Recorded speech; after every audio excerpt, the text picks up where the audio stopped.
Hello, hi everyone. Good evening, good evening. आवाज आ रही है सबको क्लियर? फटाफट से बताएं चैट बॉक्स में. आवाज आपको क्लियर सुनाई दे रही है? हाय, गुड इवनिंग, गुड इवनिंग.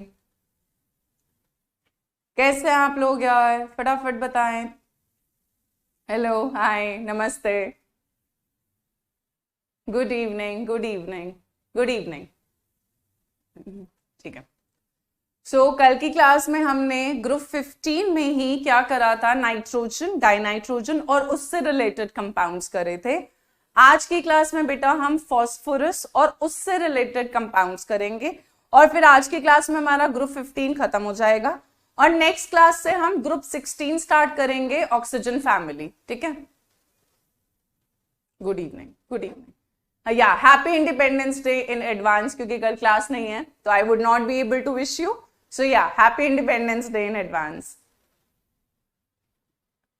मैं कैसी हूं? मैं ठीक हूं. कल तबीयत थोड़ी खराब थी, आज एकदम ठीक है. दवाई खा ली मैंने.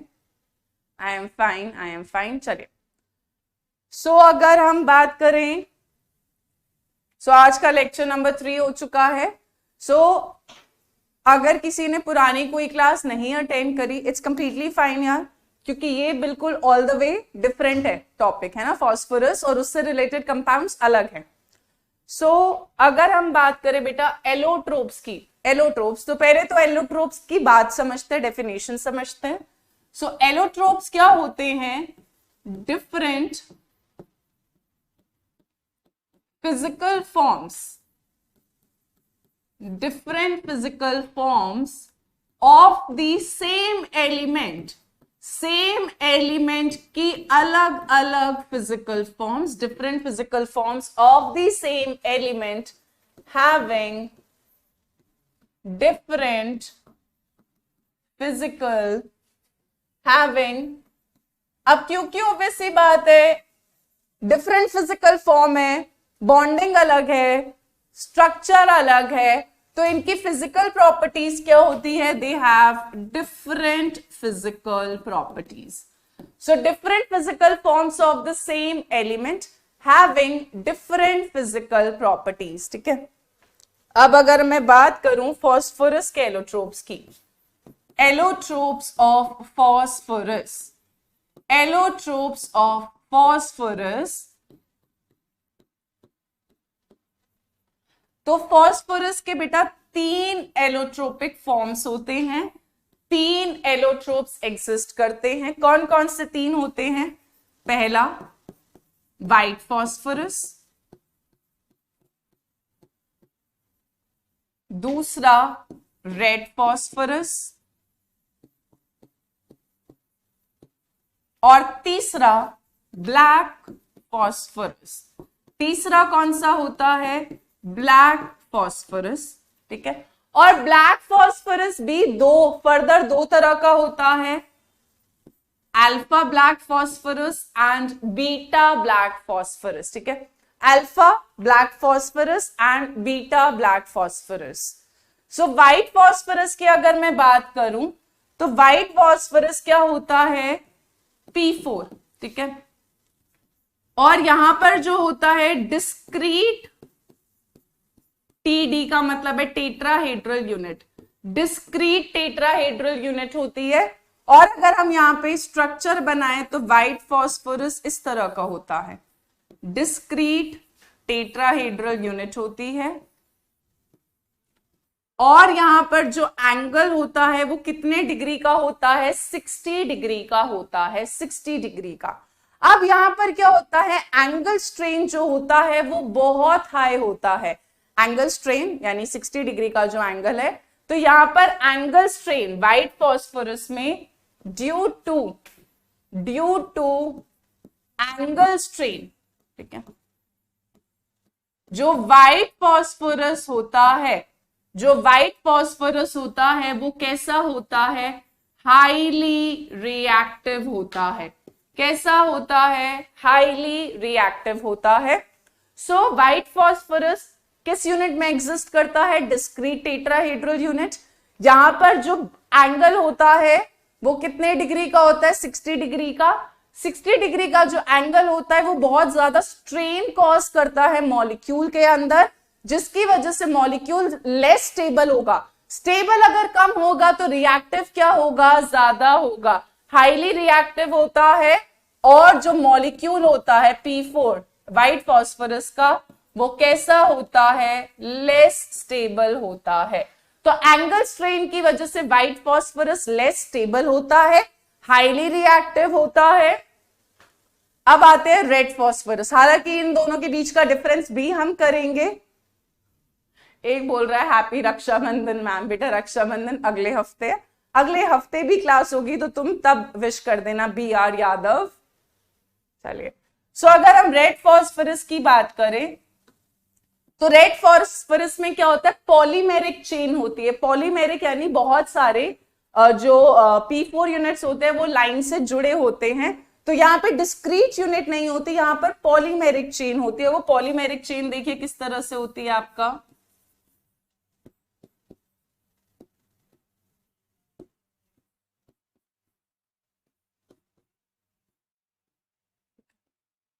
इस तरह से।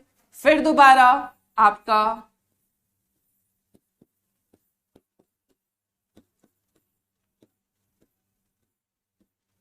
इस तरह से आपका रेड फास्फोरस के अंदर क्या होता है, पॉलीमेरिक चेन होता है, बढ़ता जाता है, चलता जाता है, चलता जाता है। अब रेड फास्फोरस जो होता है वो कम रिएक्टिव होता है, व्हाइट फास्फोरस जो होता है वो ज्यादा रिएक्टिव होता है। इसके अलावा व्हाइट फास्फोरस के अंदर एक प्रॉपर्टी होती है जिसको हम बुलाते हैं केमिल्यूमिनेसेंस। क्या बुलाते हैं, केमिल्यूमिनेसेंस। केमिल्यूमिनेसेंस क्या होता है, the property of a substance to glow in dark, अंधेरे में चमकता है। तो जो आपका व्हाइट फास्फोरस है वो केमिल्यूमिनेसेंस दिखाता है, यानी कि वो अंधेरे में क्या करता है, चमकता है, ग्लो करता है। अब आ जाते हैं डिफरेंस पर, ठीक है। एनसीईआरटी के अंदर क्या कर रखा है बेटा, बहुत ज्यादा थ्योरी बॉक्स के अंदर दे रखी है, तो उसको मैंने किस में कन्वर्ट कर दिया, डिफरेंस की फॉर्म में, ताकि तुमको याद करना आसान हो, पढ़ना भी आसान हो, ठीक है। अगर हम व्हाइट फास्फोरस की बात करें, इट्स अ ट्रांसलूसेंट, ठीक है। 3 तरह की चीजें होती है, ट्रांसपेरेंट, ट्रांसलूसेंट एंड ओपेक। तो ये ट्रांसलूसेंट होता है, ठीक है, ट्रांसलूसेंट। और व्हाइट वैक्सी सॉलिड होता है, जैसे वैक्स होती है वैसा वैक्सी सॉलिड होता है। और जो रेड फास्फोरस है वो कैसा होता है, आयरन ग्रे लस्टरस पाउडर। तो जैसा आयरन के अंदर ग्रेइश लस्टर होता है, ग्रेइश चमक होती है, उसी तरह से आपका क्या दिखता है, रेड फास्फोरस। दूसरा, स्मेल, ओडर। जो व्हाइट फास्फोरस होता है उसकी स्मेल किसकी तरह होती है, गार्लिक। गार्लिक को हिंदी में क्या बुलाते हैं, लहसुन, लहसुन जिसे बोलते हैं। आपका जो व्हाइट फास्फोरस है उसका स्मेल कैसा होता है, गार्लिक की तरह, लहसुन, जो लहसुन की स्मेल होती है वैसी होती है। जबकि रेड फास्फोरस कैसा होता है, ओडरलेस, यानी इसके अंदर कोई स्मेल नहीं होती। चलिए, व्हाइट फास्फोरस बेटा हाईली पॉइजनस होता है। तो पहले के टाइम में क्या होता था, जो आपका मैच स्टिक होता है, अगर आपने मैच बॉक्स देखा है तो उसमें पहले व्हाइट फास्फोरस यूज होता था, व्हाइट फास्फोरस जो आपका देखा होगा मैच स्टिक। अब क्या होता है, अब हम क्या यूज करते हैं, रेड फास्फोरस यूज करते हैं। व्हाइट फास्फोरस हाईली पॉइजनस होता है, but red phosphorus is non poisonous. आपको बता दिया था व्हाइट फास्फोरस लेस स्टेबल होता है और ज्यादा रिएक्टिव होता है, लेस स्टेबल मोर रिएक्टिव, ठीक है। इसके अलावा red phosphorus more stable then white phosphorus. Solubility, यहां पर सवाल आ जाता है सॉल्युबिलिटी पे कि हम व्हाइट फास्फोरस और रेड फास्फोरस को सॉल्युबिलिटी के बेसिस पर कैसे डिफरेंस करें, कैसे डिफरेंशिएट करें। तो जो व्हाइट फास्फोरस होता है, ध्यान रखना है, पानी में तो इनसोल्यूबल है, पर कार्बन डाइसल्फाइड CH2 को क्या बुलाते हैं, कार्बन डाइसल्फाइड, ठीक है। पर ये कार्बन डाइसल्फाइड में कैसा होता है, सॉल्यूबल होता है। पर रेड फास्फोरस वाटर में भी इनसोल्यूबल है और कार्बन डाइसल्फाइड में भी इनसोल्यूबल है। तो अगर मुझे व्हाइट फास्फोरस और रेड फास्फोरस दे रखा है और सॉल्युबिलिटी के बेसिस पे करना है तो पानी से तो नहीं कर सकती, क्योंकि दोनों ही पानी में कैसे हैं, इनसॉल्युबल है। पर मैं कार्बन डाइसल्फाइड से कर सकती हूं। जो आपका फास्फोरस कार्बन डाइसल्फाइड में डिसॉल्व हो गया वो वाला कौन सा होगा आपका, व्हाइट फास्फोरस, वो आपका कार्बन डाइसल्फाइड में घुल रहा है, डिसॉल्व हो रहा है। और रेड फास्फोरस जो डिसॉल्व नहीं हो रहा होगा कार्बन डाइसल्फाइड में भी, वो कौन सा होगा आपका, रेड फास्फोरस। तो दोनों ही पानी में इनसोल्यूबल है। ये व्हाइट फास्फोरस कार्बन डाइसल्फाइड में सोल्यूबल है, रेड फास्फोरस कार्बन डाइसल्फाइड में भी इनसोल्यूबल है। ठीक है, फिर मैंने बताया व्हाइट फास्फोरस फायर जल्दी से कैच कर लेता है, रेडिली कैचेस फायर, क्योंकि ये हाईली रिएक्टिव होता है और ये ग्लो करता है, जिस फिनोमेना को हम क्या बुलाते हैं, केमिल्यूमिनेसेंस, केमिल्यूमिनेसेंस। ठीक है, बट जो रेड फास्फोरस है वो अंधेरे में नहीं चमकता। ठीक है, इसके अलावा जो हीट के इफेक्ट की बात करूं तो जब हम व्हाइट फास्फोरस को हीट करते हैं कितने टेम्परेचर पर, 473 केल्विन पर। जब हम व्हाइट फास्फोरस को हीट करते हैं 473 केल्विन पर, तो ये किस में कन्वर्ट होता है, बीटा ब्लैक फास्फोरस। किस में कन्वर्ट होता है, बीटा ब्लैक फास्फोरस।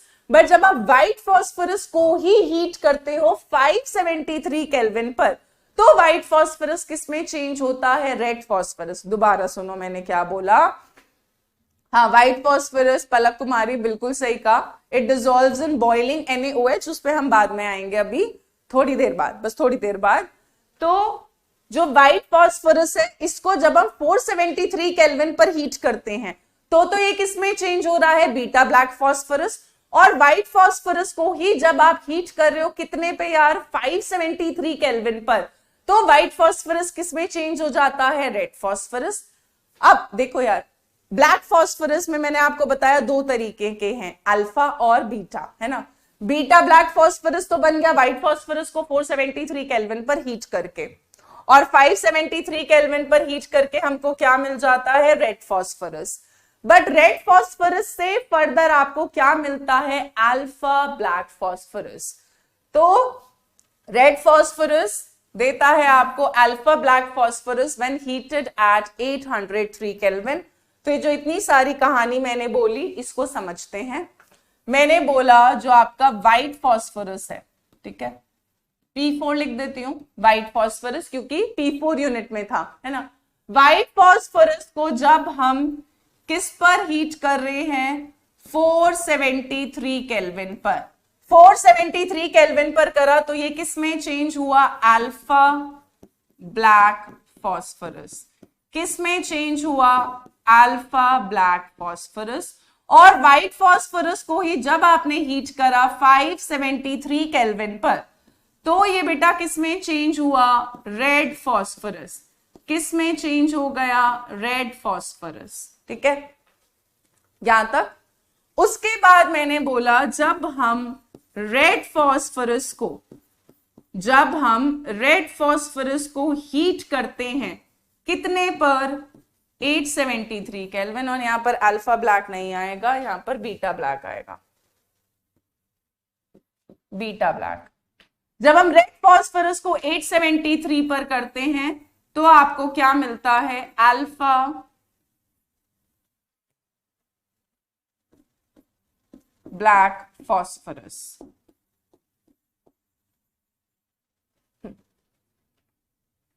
सो 473 केल्विन पर हीट करके बीटा ब्लैक, 573 पर हीट करके रेड फास्फोरस। रेड फास्फोरस को जब आप हीट करते हो 873 नहीं, 803, ठीक है।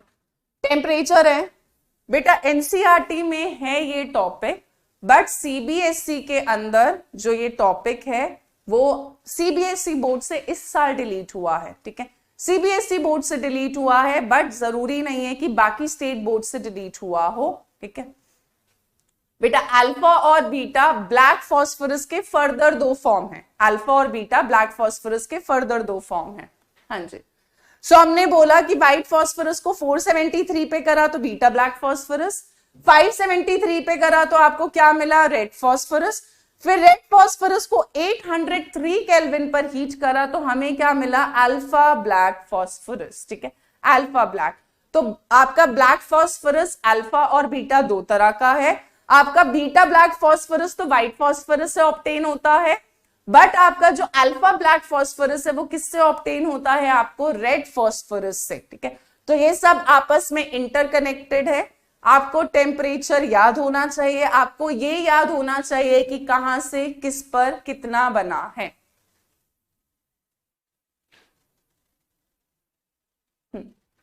ठीक है, बाकी स्ट्रक्चर मैंने आपको बता दिए थे बेटा। जो व्हाइट फॉस्फोरस है वो टेट्राहेड्रल यूनिट है, जबकि रेड फॉस्फोरस कैसा होता है, पॉलीमेरिक चेन होता है। पॉलीमेरिक यानी बहुत सारी यूनिट साथ में जुड़ी होती हैं। देखो यार, एक बच्चा बोल रहा है मैं कर्नाटका स्टेट बोर्ड का हूं, तो देखो यार, अगेन आई एम सेइंग, जो बिल्कुल सीबीएसई बोर्ड्स फोकस्ड है वो ये टॉपिक ऑफ कोर्स छोड़ सकते हैं क्योंकि इस साल नहीं आ रहा, बट यहां पर और बहुत बच्चे हैं जो दूसरे स्टेट बोर्ड्स के हैं।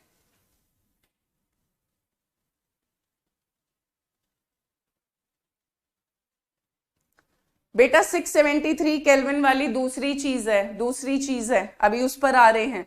तो मैंने अभी आपको यही बताया कि ब्लैक फॉस्फोरस दो फॉर्म में एग्जिस्ट करता है, अल्फा ब्लैक और कौन सा है आपका, बीटा ब्लैक। ठीक है, अल्फा ब्लैक फॉस्फोरस हमें कब मिल रहा था, जब हमने रेड फॉस्फोरस को हीट करा, कितने टेम्परेचर पर, 803 केल्विन पर। और हमने बोला beta black phosphorus is prepared by heating white phosphorus at कौन से टेम्परेचर पर, 473 केल्विन पर। तो हमने बोला अल्फा ब्लैक, पी मतलब मैं फॉस्फोरस की बात कर रही हूं, अल्फा ब्लैक फॉस्फोरस आपको कब मिल रहा है, जब आप रेड फॉस्फोरस को हीट कर रहे हो। जब आप रेड फॉस्फोरस को हीट कर रहे हो कितने टेम्परेचर पर, 803 केल्विन पर। ठीक है, और जब आप व्हाइट फॉस्फोरस को हीट कर रहे हो कितने टेम्परेचर पर, 473 केल्विन पर, तब आपको क्या मिल रहा है बेटा, बीटा ब्लैक फॉस्फोरस। ठीक है, और यहां पे यही लिखा है कि it does not burn in air up to 673 kelvin, यानी जो बीटा ब्लैक फॉस्फोरस है वो 673 केल्विन तक के टेम्परेचर पर भी एयर के अंदर, हवा के अंदर बर्न नहीं करता।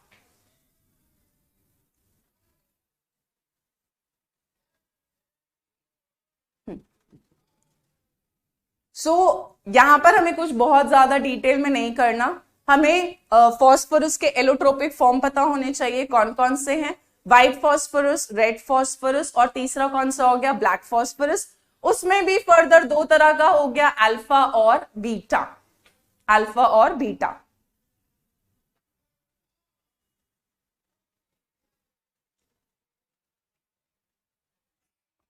चलिए नेक्स्ट आते हैं फॉस्फीन पे।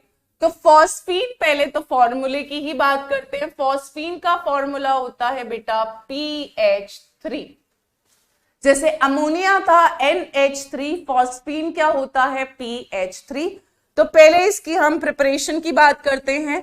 तो अगर हमें इसको प्रिपेयर करना है, we can prepare by the reaction of calcium phosphide. अब देखिए भाई, फॉस्फाइड आयन होता है बेटा P3 माइनस, नाइट्राइड आयन होता है N पर 3 माइनस, फॉस्फाइड आयन होता है फॉस्फोरस पर 3 माइनस। ठीक है, इस आयन को मैंने क्या बुलाया, फॉस्फाइड आयन।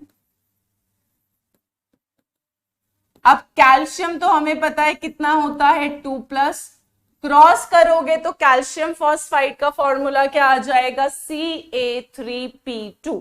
कैल्शियम फॉस्फाइड का क्या आ जाएगा, Ca3P2। सो कैल्शियम फॉस्फाइड को जब आप वाटर के साथ यानी हाइड्रोलाइज करोगे तो आपको क्या मिलता है बेटा, कैल्शियम हाइड्रोक्साइड। और साथ में कौन सी गैस मिलती है हमको, फॉस्फीन। कौन सी गैस मिलती है, फॉस्फीन। हाँ जी, हाँ जी, बहुत बढ़िया। Iron man is writing love from New York, thank you so much iron man.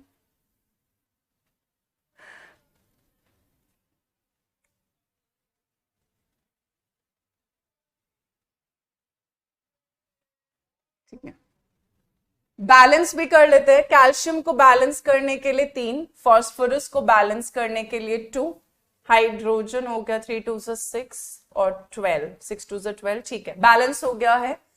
Calcium phosphide को अगर आप HCl hydrochloric acid dilute HCl से रिएक्ट कराओगे तो यहां पर बन जाएगा आपका CaCl2 कैल्शियम क्लोराइड, और यहां पर भी कौन सी गैस बन जाएगी, फॉस्फीन PH3।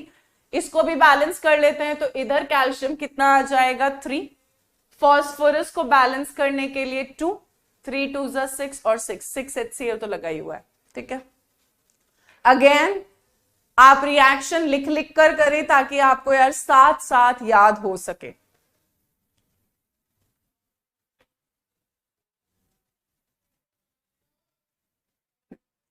अब आते हैं लैब के अंदर।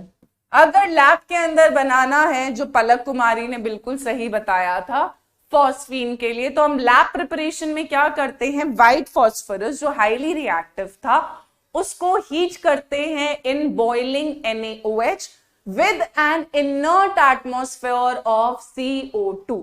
तो हमने क्या करा, व्हाइट फॉस्फोरस लिया, उसको हीट करा किस में, कॉन्सेंट्रेटेड NaOH में, कॉन्सेंट्रेटेड NaOH, बॉइलिंग NaOH, और इनर्ट एटमॉस्फेयर किसका प्रोवाइड कराते हैं, CO2 का। किसका प्रोवाइड कराते हैं, CO2 का। Ma'am it is very hard to learn, बेटा इसमें कुछ कोई नहीं कर सकता, याद तो आपको करना पड़ेगा, है ना। अगर नंबर लाने हैं तो याद करना पड़ेगा। सो जब P4 आपका रिएक्ट करता है NaOH के साथ और H2O के साथ, तो यहां पर एक तो आपका क्या बन जाता है, PH3, साथ में बनता है NaH2PO2, NaH2PO2। अब इसका नाम याद रखना है, दिस इज सोडियम हाइपोफॉस्फाइड, सोडियम हाइपोफॉस्फाइड। तो मेन तो हमें ये चाहिए था फॉस्फीन गैस, ठीक है। तो हमने बोला कि P4 व्हाइट फॉस्फोरस को जब हम हीट करते हैं in boiling concentrated NaOH with N inert atmosphere of carbon dioxide, तो हमें क्या मिल रहा है, एक तो फॉस्फीन गैस मिला, फॉस्फीन गैस के साथ आपको क्या मिलता है, सोडियम हाइपोफॉस्फाइड, जिसका फॉर्मूला है NaH2PO2, बाकी बैलेंसिंग है, ठीक है।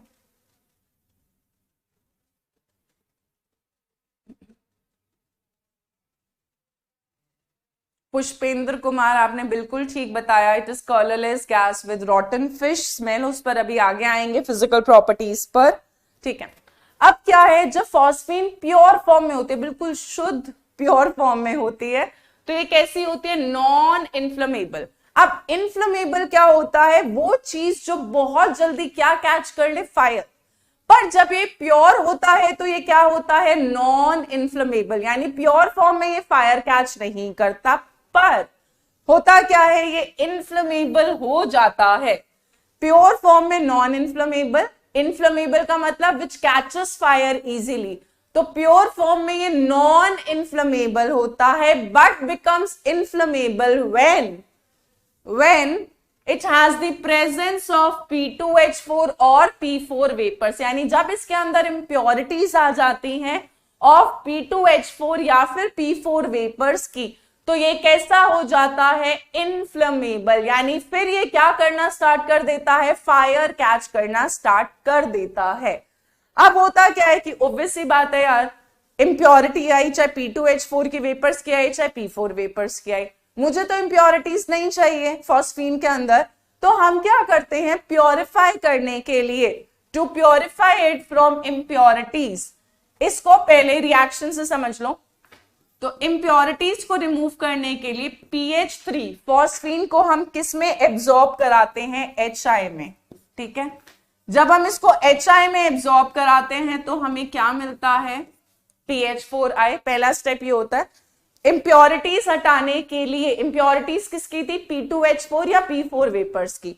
उन इंप्योरिटीज को हटाने के लिए पहले हमने फॉस्फीन को किसमें एब्जॉर्ब कराया, HI में एब्जॉर्ब कराया तो क्या मिला आपको, PH4I, phosphonium iodide PH4 plus और I माइनस, फॉस्फोनियम आयन, जैसे अमोनियम होता है NH4 प्लस, ऐसे ही फॉस्फोनियम आयन क्या होता है आपका PH4 प्लस, ठीक है, अमोनियम फॉस्फोनियम।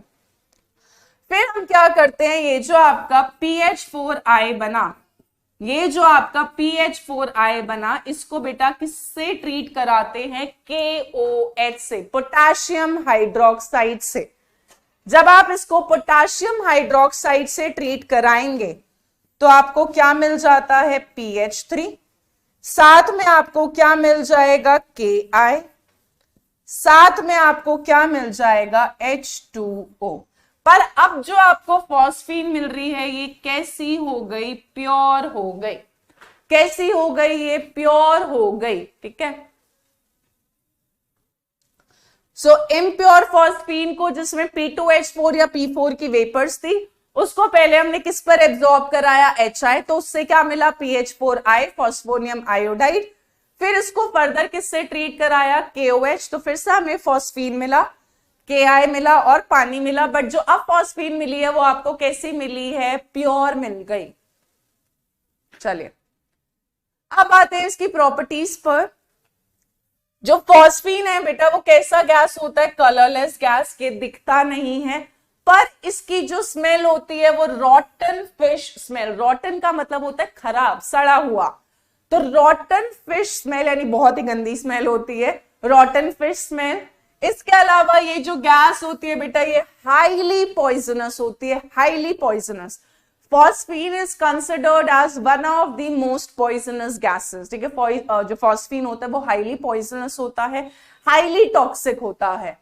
इसके अलावा ये एक्सप्लोड कर जाता है, एक्सप्लोड कर जाता है किसकी प्रेजेंस में, ऑक्सीडाइजिंग एजेंट जैसे नाइट्रिक एसिड, क्लोरीन या ब्रोमीन की वेपर्स में, ठीक है। तो अगर फॉस्फीन गैस कांटेक्ट में आ जाए विद ऑक्सीडाइजिंग एजेंट, या तो नाइट्रिक एसिड या क्लोरीन या ब्रोमीन के साथ, तो ये एक्सप्लोड कर जाता है। पानी में ठीक ठाक सोल्यूबल होता है, ठीक ठाक, ज्यादा नहीं, ठीक ठाक, स्लाइटली सोल्यूबल। और जो PH3 का सोल्यूशन होता है पानी के अंदर, वो डीकंपोज कर जाता है in presence of light, giving red phosphorus and H2। तो हमने क्या बोला, फॉस्फीन पानी में स्लाइटली सोल्यूबल होता है। जो फॉस्फीन का वाटर में सोल्यूशन होता है वो लाइट की प्रेजेंस में क्या कर जाता है, डीकंपोज कर जाता है, और डीकंपोज करके आपको क्या दे देता है, रेड फॉस्फोरस और हाइड्रोजन गैस, ठीक है। चलिए फिर हमने क्या बोला कि फॉस्फीन को जब हम एब्जॉर्ब कराते हैं या तो किसके सोल्यूशन में, कॉपर सल्फेट, या फिर किसके सोल्यूशन में, मर्क्यूरिक क्लोराइड, तो देखिए क्या बनता है। जब आप कॉपर सल्फेट का रिएक्शन कराएंगे PH3 के साथ, PH3 के साथ, तो यहां पर आपको क्या मिल जाता है, Cu3P2, ठीक है, Cu3P2, और क्या मिल जाएगा आपको, H2SO4, ठीक है, Cu3P2 और क्या मिल जाएगा, H2SO4। बाकी बैलेंसिंग है, 3 copper 3 copper, 2 phosphorus 2 phosphorus, sulphate 3 है तो यहां पर 3 लगा देते हैं, ठीक है।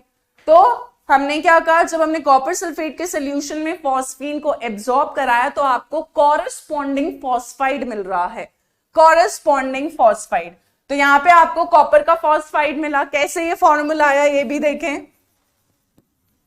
कॉपर की वैलेंसी 2, क्योंकि कॉपर सल्फेट में कॉपर 2 वैलेंसी का है, और फॉस्फाइड आयन की वैलेंसी 3 माइनस, क्रॉस कर दोगे तो फॉर्मूला क्या आ जाएगा, Cu3P2। ऐसे ही मर्क्यूरिक क्लोराइड का फॉस्फीन से रिएक्शन कराएंगे तो यहां पर बन जाएगा Hg3P2, और साथ में क्या बन जाएगा, HCl, 3 2 3 2 6, यहां पर क्या आ जाएगा, 6 HCl। क्या आ जाएगा 6HCl।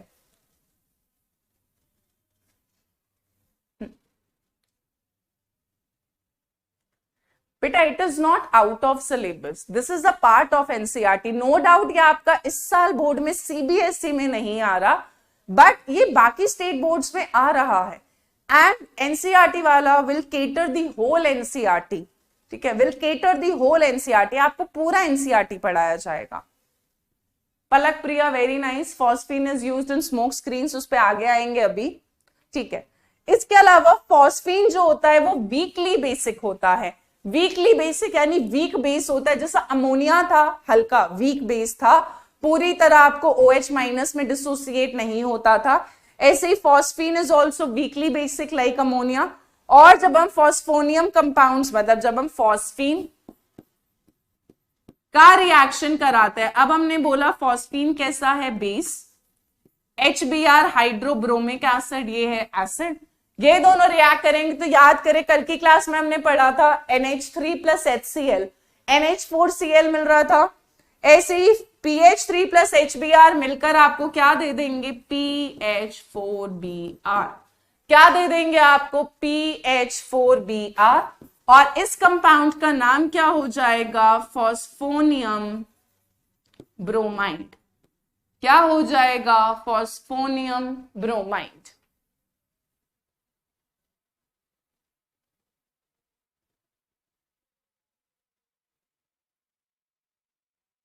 चले अब आते हैं यूजेस पर।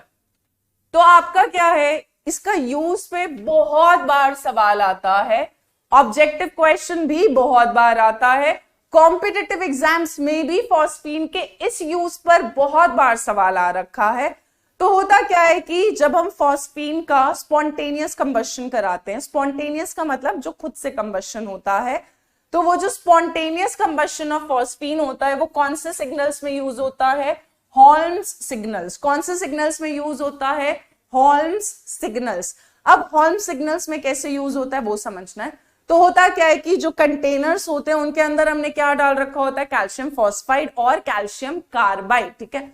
सो containers containing calcium carbide, calcium carbide का फॉर्मूला क्या होता है, CaC2, और कैल्शियम फॉस्फाइड क्या होता है, Ca3P2, ठीक है। सो कंटेनर्स के अंदर कैल्शियम कार्बाइड और कैल्शियम फॉस्फाइड होता है। इन कंटेनर्स को हम कहां पे फेंक देते हैं, थ्रो कर देते हैं सी के अंदर, समुद्र के अंदर। Containers containing calcium phosphide and calcium carbide, इनको थ्रो करते हैं। फिर इनको क्या करते हैं, पियर्स करते हैं। पियर्स का मतलब है छोटा सा होल क्रिएट करते हैं। और यहाँ पर क्या होता है, जो गैसेस इनमें से इवॉल्व होती है, यहाँ पे जो गैस इवॉल्व हो रही होगी वो कौन सी हो रही होगी, फॉस्फीन। अभी हमने करा था Ca3P2 प्लस वाटर, सी से वाटर मिलेगा तो कौन सी, कैल्शियम हाइड्रोक्साइड बनता जाएगा और कौन सी गैस इवॉल्व होती जाएगी, PH3 फॉस्फीन, ठीक है। तो यहाँ पर जो गैस इवॉल्व होगी वो क्या करना स्टार्ट करेगी, बर्न करना स्टार्ट करेगी। बर्न करेगी तो एज अ सिग्नल सर्व करती है। So it is also used in your smoke screens, ठीक है। तो ये जो यहाँ पे गैसेस निकलती हैं ये बर्न करती हैं, ग्लो करती हैं, आपको पता चल जाता है। So it is used as Holme's signals and it is also used in smoke screens. Smoke screens में भी यूज होता है। सो इसके यूज पे बहुत बार सवाल आता है तो ये ध्यान रखना है। चलिए अब आते हैं एनसीईआरटी एग्जाम्पल 7.6। 7.6 एग्जाम्पल क्या बोल रहा है क्वेश्चन कि in what way can it be proved कि फॉस्फीन जो होता है उसका नेचर कैसा होता है, बेसिक होता है। तो अगर मैं इसके बेसिक नेचर की बात करूं तो देखिए यार, जो अमोनिया का स्ट्रक्चर था वही फॉस्फीन का भी होगा, हाइड्रोजन हाइड्रोजन हाइड्रोजन, और यहां पर एक क्या प्रेजेंट होगा, लोन पेयर, ठीक है। So due to the presence of lone pair on phosphorus atom in PH3 के अंदर फॉस्फोरस एटम पर क्या प्रेजेंट है, लोन पेयर। और अगर इस पर लोन पेयर प्रेजेंट है so it can donate LP, LP समझ जाना lone pair, and can act as किसकी तरह एक्ट कर सकता है ये, लुइस बेस की तरह, ठीक है। तो क्योंकि फॉस्फीन पर लोन पेयर प्रेजेंट है तो ये डोनेट कर सकता है, ठीक है। अब वो बोल रहे कि आप इसको प्रूव कैसे करोगे यार, तो प्रूव करने के लिए कोई केमिकल रिएक्शन कर देते हैं, बिल्कुल कर देते हैं। अगर ये बेस की तरह बिहेव करता है तो ये एसिड के साथ रिएक्ट कर सकता है ना। अगर ये लुइस बेस की तरह बिहेव कर रहा है, और वो क्यों कर रहा था, क्योंकि इस पर क्या प्रेजेंट था, लोन पेयर। तो ये जब एसिड के साथ रिएक्ट करेगा तो सॉल्ट बन जाएगा, और क्या सॉल्ट बन जाएगा, यहां पर आप HBr के साथ भी ले सकते हो, ऐसी कोई बात नहीं है। तो यहां पर क्या बन जाएगा बेटा, फॉस्फोनियम आयोडाइड। क्या बन जाएगा, फॉस्फोनियम आयोडाइड।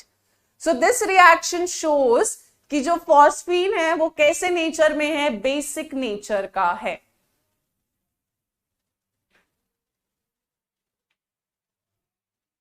चलिए अब इन टेक्स्ट क्वेश्चन 2 हैं। क्या क्या क्वेश्चंस हैं,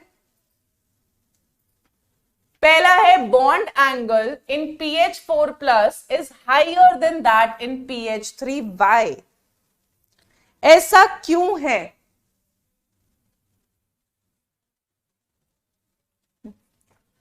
हाँ जी, सो pH4+ में फॉस्फोरस की हाइब्रिडाइजेशन sp3 आएगी, pH3 में भी हाइब्रिडाइजेशन sp3 आएगी, पर pH4+ में क्या प्रेजेंट होते हैं, चारों बॉन्ड पेयर, जबकि pH3 में क्या प्रेजेंट होता है, 3 बॉन्ड पेयर और 1 लोन पेयर, ठीक है।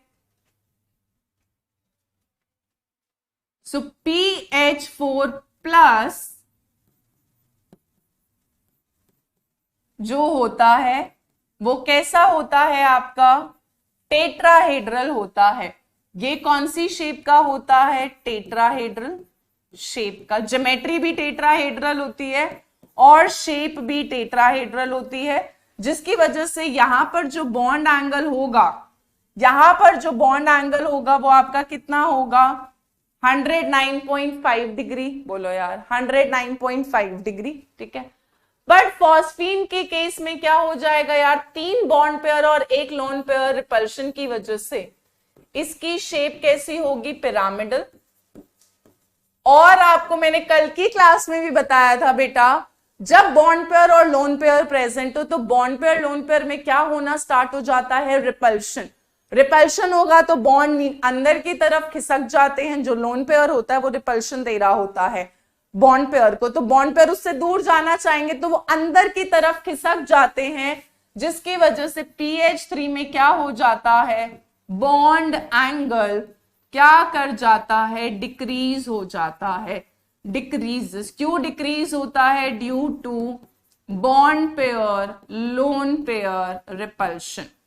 Bond pair lone pair repulsion की वजह से बॉन्ड एंगल क्या कर जाता है, डिक्रीज हो जाता है, डिक्रीज हो जाता है। बहुत आसान क्वेश्चन है। चलिए नेक्स्ट क्वेश्चन ट्राई करें एक बार खुद से।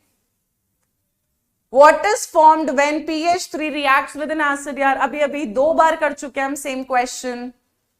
गौरव सिंह सही जवाब दिया, पिरामिडल। आतिफ ने भी सही बताया, रिपल्शन होगा।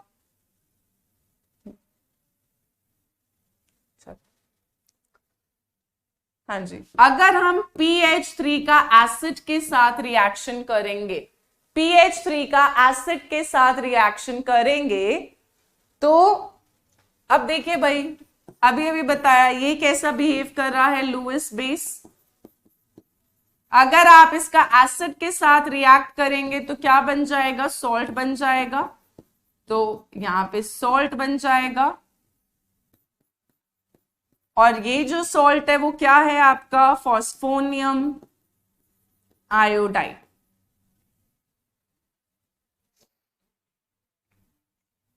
यहां तक नोट करें इन टेक्स्ट क्वेश्चन। जो एनसीईआरटी में ही पढ़ रहे हैं वो एनसीईआरटी में ही मार्क कर सकते हैं या वहीं पर आंसर लिख सकते हैं। हाँ जी, वेरी नाइस वेरी नाइस। बेटा बॉन्ड एंगल की वैल्यूज याद करने की जरूरत नहीं है, बट कुछ ज्योमेट्रीज के तो हमने 11th में भी पढ़े थे कि लीनियर में बॉन्ड एंगल 180 होता है, ट्राइगोनल प्लेनर में बॉन्ड एंगल 120 डिग्री होता है ना। इसी टेट्राहेड्रल में बॉन्ड एंगल कितना होता है 109 डिग्री 28 मिनट्स होता है, या 109.5 डिग्री होता है जी।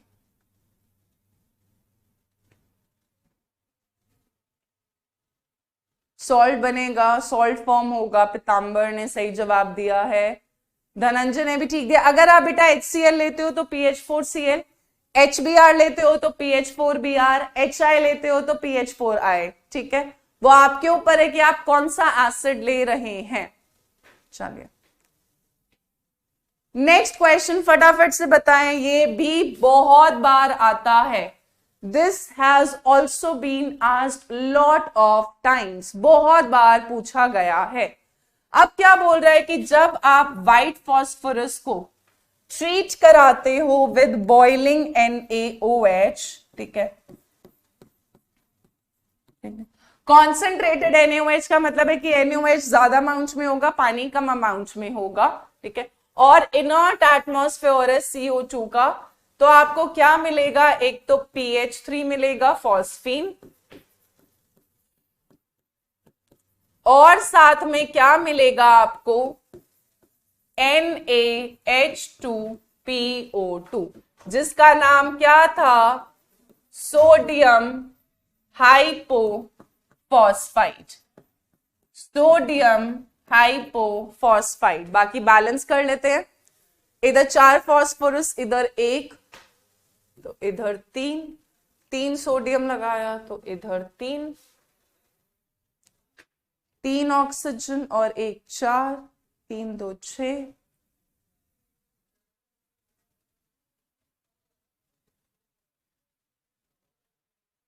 इधर भी 3 आ जाएगा,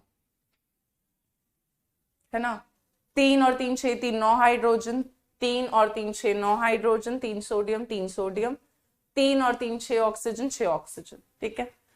ये रिएक्शन बेटा बहुत इंपॉर्टेंट है, ये ध्यान रखना है। हाँ जी, स्वैगर ने सही जवाब दिया है, सोडियम हाइपोफॉस्फाइड बनेगा, और साथ में क्या बन जाएगा आपका, फॉस्फीन गैस बन जाएगा। तो हमने फॉस्फीन की प्रिपरेशन में भी करा था।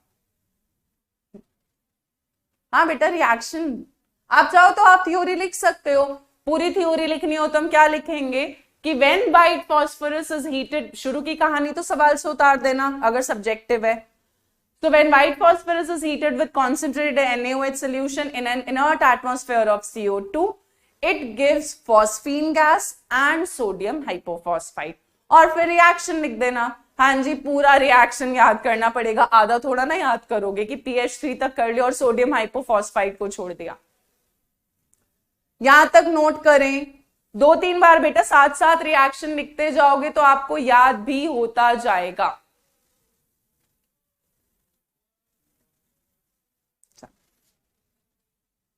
नेक्स्ट टॉपिक पर चलते हैं। फॉस्फोरस के बहुत छोटे छोटे टॉपिक्स है, बहुत ज्यादा नहीं है, और आज का लेक्चर भी आई थिंक टाइम से खत्म हो जाएगा, कोई कमिटमेंट मैं नहीं दे रही, बट देखो हमने 2 टॉपिक्स तो पढ़ ही लिए। एलोट्रोप्स ऑफ फॉस्फोरस छोटा सा था, फॉस्फीन भी छोटा सा था, प्रिपरेशन, उसकी प्रॉपर्टीज और उसके कुछ रिएक्शंस।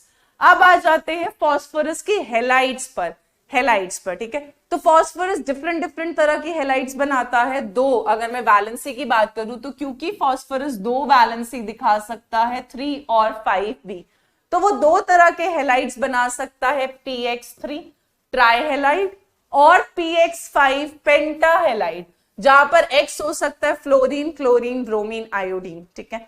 ऐसे PX5 हो सकता है, बट हमें जो डिटेल में पढ़ना है वो एक पढ़ना है PCl3 और दूसरा पढ़ना है हमको PCl5। गणेश प्रजापति कह रहा है मुझको रिएक्शन याद हो गया, वेरी नाइस यार। तो पहला हम पढ़ेंगे फॉस्फोरस ट्राइक्लोराइड, जिसका फॉर्मूला क्या है, PCl3। जो सेम चीज है यार, सेम पैटर्न फॉलो करेंगे, पहले प्रिपरेशन, फिर प्रॉपर्टीज और रिएक्शंस, और बस इधर यूजेस भी नहीं है। चलो, सो प्रिपरेशन की बात करें, होता क्या है, व्हाइट फॉस्फोरस और red phosphorus, sorry white phosphorus, अभी देखेंगे PCl3 और PCl5 बनाने का दोनों का सेम तरीका है व्हाइट फॉस्फोरस से।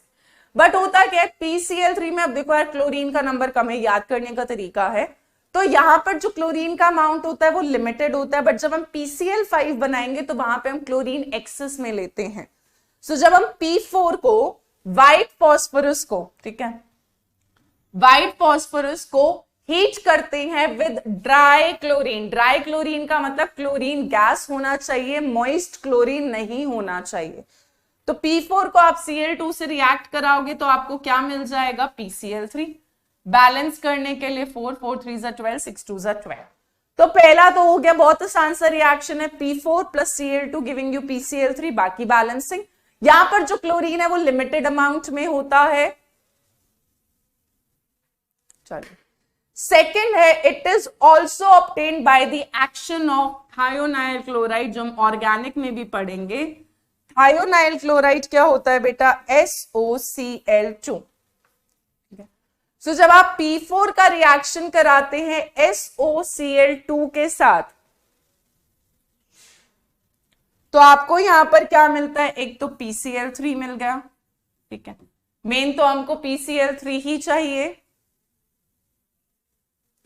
साथ में आपको कौन सी गैस मिलती है बेटा, एक तो SO2 सल्फर डाइऑक्साइड, और साथ में मिलता है H2Cl2।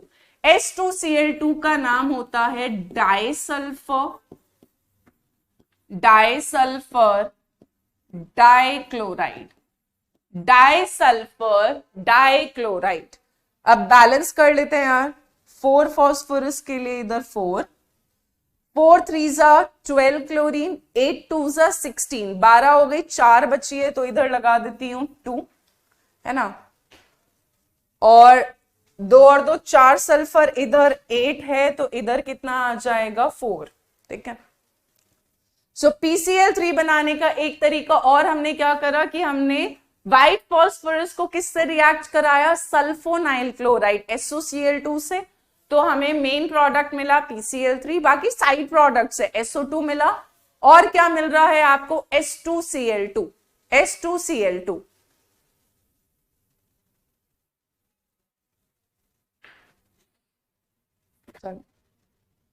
अब आते हैं इसकी प्रॉपर्टीज पे। प्रिपरेशन के दो मेथड्स करे हैं, एक बार P4 प्लस Cl2 और दूसरा क्या करा हमने, P4 प्लस SOCl2। बहुत आगे की प्रॉपर्टी लिख रहा है, एक स्ट्रेन नाम है उसका कुछ, तो colourless oily liquid, Palak Priya, it is colourless oily liquid, very nice. So ये कैसा होता है, PCl3 इट्स अ कलरलेस, दिखता नहीं है, ऑयली, जैसे ऑयल स्टिक करता है वैसा लिक्विड होता है, so it is a colourless oily liquid, थोड़ा ऑयली चिपकता है और हाइड्रोलाइज कर जाता है in the presence of moisture. Moisture की प्रेजेंस में ये क्या कर जाता है बेटा, हाइड्रोलाइज कर जाता है। यानी जब आप PCl3 का रिएक्शन कराते हैं पानी के साथ तो ये आपको क्या देता है, एक तो देता है H3PO3 और साथ में क्या देता है आपको, HCl। H3PO3 का नाम होता है बेटा फॉस्फोरस, मतलब फॉस्फोरस एसिड या ऑर्थोफॉस्फोरस एसिड भी बोलते हैं, फॉस्फोरस एसिड या ऑर्थोफॉस्फोरस एसिड भी बोलते हैं। और साथ में आपका बना HCl, बैलेंस कर लेते हैं, सब बैलेंस है, बस HCl के आगे कितना आ जाएगा 3, और HCl की यहां पर क्या बनती है, व्हाइट फ्यूम्स, ठीक है। सो एकदम से जब आप PCl3 को मॉइस्चर पानी से रिएक्ट कराते हो तो आपको एक तो H3PO3 मिलता है और साथ में क्या मिलता है आपको, HCl का व्हाइट, एकदम से व्हाइट कलर का बहुत सारा धुआं उठ जाता है, ठीक है। सो व्हाइट फ्यूम्स मिलती हैं यहां पर। ये रिएक्शन बहुत इंपॉर्टेंट है, ये याद रखना है। नेक्स्ट है कि ये ऑर्गेनिक कंपाउंड्स में जिनमें OH ग्रुप कंटेनिंग होता है उनके साथ भी रिएक्ट करता है, जैसे कि आपका एसिटिक एसिड, इथेनॉल। सो जब आप एसिटिक एसिड का रिएक्शन कराते हैं PCl3 के साथ, तो आपको क्या मिलता है, ये OH ग्रुप को हटा दो, तो आपका यहां पे मिल जाएगा CH3COCl, और साथ में क्या मिलता है आपको, H3PO3, बैलेंस करने के लिए 3, और ठीक है। So CH3COOH plus PCl3 gives you CH3COCl plus H3PO3, बाकी बैलेंसिंग है। सिमिलरली जब आप C2H5OH का रिएक्शन कराते हैं PCl3 के साथ, तो आपको यहां पर क्या मिलता है, C2H5Cl, बैलेंस करने के लिए 3, और साथ में क्या मिलता है, H3PO3। H3PO3।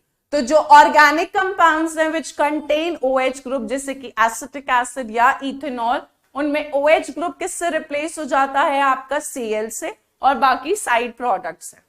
बाकी आपका कैसा है, साइड प्रोडक्ट्स है। मिस काव्या गुप्ता ने सही जवाब दिया है, बिल्कुल सही जवाब दिया है।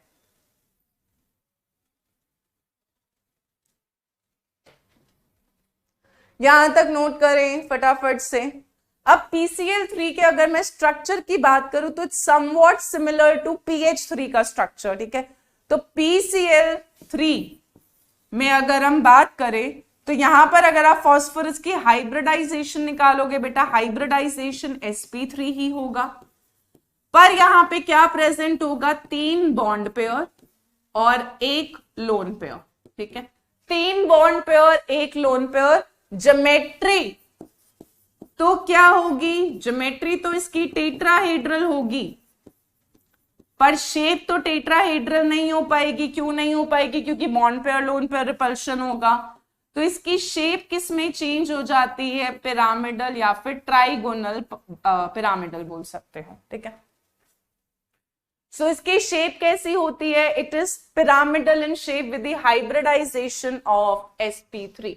तो पिरामिडल शेप का होता है, जो शेप अमोनिया की होती है, जो शेप फॉस्फीन की होती है, वही शेप किसकी है, आपकी PCl3 की। 3 बॉन्ड पेयर और 1 क्या है आपका, lone pair. 3 bond pair, 1 lone pair जी, पिरामिडल शेप, पिरामिडल शेप। बहुत बढ़िया, बहुत बढ़िया। आगे चलते हैं। अब आते हैं phosphorus pentachloride. Phosphorus pentachloride formula क्या हो जाएगा, PCl5, ठीक है, PCl5। अब देखिए फॉस्फोरस पेंटाक्लोराइड कैसे बनेगा, फिर से हम व्हाइट फॉस्फोरस का ही रिएक्शन करा रहे हैं, पर यहां पर क्या है, एक्सेस ऑफ ड्राई क्लोरीन। वहां पे क्या होता है, PCl3 में आप लिमिटेड क्लोरीन लेते हो, बट PCl5 क्योंकि क्लोरीन का नंबर ज्यादा है, उससे याद रखना। तो यहाँ पे क्लोरीन, जो ड्राई क्लोरीन लेते हैं वो एक्सेस में लेते हैं, और आपको क्या मिल जाएगा, PCl5। PCl5 बाकी बैलेंस कर लो, 4 phosphorus, 4 5s are 20, 10 2s are 20, 20 chlorine दोनों जगह है, लेफ्ट और राइट। बहुत बढ़िया, गौरव सिंह ने बिल्कुल बैलेंसिंग के साथ सही जवाब दिया है, 4 PCl5। इसके अलावा it can also be prepared by the action of SO2Cl2। बेटा थायोनाइल क्लोराइड से हमने बनाया था PCl3, जिसका फॉर्मूला क्या था, SOCl2।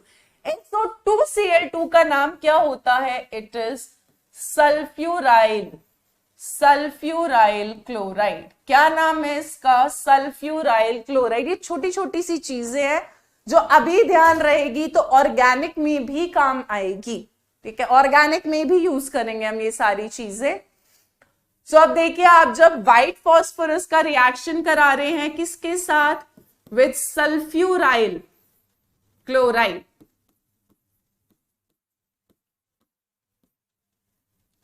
तो आपका एक तो बन जाएगा साथ में PCl5, क्योंकि हम उसी का प्रिपरेशन कर रहे हैं, है ना। तो एक तो आपका क्या बन जाएगा, PCl5, और साथ में यहां पर सिर्फ क्या निकलता है बेटा, SO2। वहां पे SO2 प्लस साथ में और क्या बन रहा था, H2Cl2 भी बनता है, पर यहाँ पर PCl5 और सिर्फ क्या बन रहा है, SO2, बाकी बैलेंस करते हैं 4 के लिए, इधर 4, 10 और 2 4 5 से 20, क्लोरीन बैलेंस और 10 SO2 10 SO2 as it is आ जाएगा। ठीक है, हाँ जी, बहुत बढ़िया विशाल, देवांश, बिल्कुल सही रिएक्शन लिखा। 4 PCl5 प्लस क्या मिलेगा आपको, 10 SO2, 10 SO2। चलिए, अब क्या था, व्हाइट फॉस्फोरस, जो PCl3 था, PCl3 वो कैसा था आपका, कलरलेस ऑयली लिक्विड, दोनों को कंपेयर भी करते चल रहे हैं साथ में। बट जो आपका PCl5 है बेटा, वो कैसा पाउडर है, येलोइश व्हाइट पाउडर, जिसे आपका ऑफ व्हाइट कलर होता है वैसा सा होता है, yellowish white powder, not exactly yellowish, not exactly कि हम बोले कि पूरी तरह सफेद रंग का होता है, ऑफ व्हाइट कलर होता है, हल्का सा व्हाइट के अंदर येलो कलर, मतलब येलो का टिंट होता है। इसके अलावा इन मॉइस्चर ये भी क्या कर जाता है, हाइड्रोलाइज कर जाता है, हाइड्रोलाइज कर जाता है। तो यहां पर क्या होता है कि PCl5 जब आपका पहले यहां पर 2 स्टेप में रिएक्शन होता है, PCl3 में क्या था, एक स्टेप में ही रिएक्शन हो रहा था जब वो हाइड्रोलाइज हो रहा था, है ना, वहां पर आपको PCl3 प्लस H2O क्या मिल रहा था, H3PO3 प्लस HCl मिल रहा था। यहां पर हाइड्रोलिसिस 2 स्टेप में होती है, 2 स्टेप में। हाँ जी, नीरज बिल्कुल सही जवाब दिया, कन्वर्टेड टू फॉस्फोरिक एसिड, वो बाद में आएगा, पहले पहला रिएक्शन लिखते हैं। तो पहले PCl5 जब H2O के साथ रिएक्ट करता है तो आपको क्या मिलता है बेटा, एक तो आपको मिलता है POCl3 प्लस क्या मिलता है, HCl, बैलेंस करते हैं, PP balance, OO balance, 5 chlorine, 3 इधर है, इधर क्या आ जाएगा 2। ठीक है, फिर POCl3 फर्दर H2O के साथ रिएक्ट करता है और आपको क्या मिलता है, फॉस्फोरिक एसिड, जिसका फॉर्मूला क्या हो जाएगा, H3PO4, और साथ में आपको क्या मिलेगा, HCl, क्या मिल जाएगा, HCl। बैलेंस करें इसको, नीचे वाले रिएक्शन को बैलेंस करें, ऊपर वाला तो आसान था, POCl3 प्लस 3H2O, 3 हाइड्रोजन इधर तो 3 इधर आ जाएगा, 3 क्लोरीन, 3 क्लोरीन बैलेंस, 4 ऑक्सीजन, 3 और 1 4 बैलेंस, बैलेंस हो गया। ठीक है, सो यहां पर जो रिएक्शन है वो आपका 2 स्टेप में हुआ। पहले PCl5 हाइड्रोलाइज होकर आपको क्या दे रहा है, POCl3 plus HCl, POCl3 further hydrolyse होकर आपको क्या दे रहा है, फॉस्फोरिक एसिड, वहां पे आपको फॉस्फोरस मिला था बेटा, H3PO3 PCl3 के साथ, और यहां पर आपको फाइनली क्या मिलता है, फॉस्फोरिक एसिड। इसका एक और नाम है ऑर्थोफॉस्फोरिक एसिड भी बोलते हैं, ऑर्थोफॉस्फोरिक एसिड, या आगे पढ़ेंगे ऑक्सो एसिड्स में। और साथ में क्या मिलता है, HCl। अब क्या होता है कि जब हम PCl5 को हीट करते हैं, तो ये सबलाइम हो सकता है। सबलाइम का मतलब क्या होता है, अब देखो यार, ये येलोइश व्हाइट पाउडर था, यानी सॉलिड फॉर्म में। सब्लिमेशन वो प्रोसेस होता है जिसमें सॉलिड डायरेक्टली किस में कन्वर्ट हो जाता है, गैस में। तो जब आप PCl5 को हीट करते हो तो ये किस में चेंज हो जाता है, गैस में, सबलाइम करता है। बट अगर आप बहुत स्ट्रॉन्ग हीट करते हो तो ये क्या करता है, डीकंपोज करता है, टूट जाता है। और जब आप PCl5 को हीट करते हो, स्ट्रॉन्ग हीट करते हो, तो ये टूट कर, डीकंपोज होकर, बहुत बढ़िया सुमित भारद्वाज, चंद्रशेखर, इन दोनों ने बिल्कुल सही जवाब दिया है, आयशा ने भी सही जवाब दिया है। ये टूट कर, डीकंपोज होकर आपको क्या देता है, PCl3, और कौन सी गैस रिलीज हो जाती है, Cl2। बहुत बढ़िया, बहुत बढ़िया। यहां तक आई होप सारा क्लियर होगा PCl5 के केस में।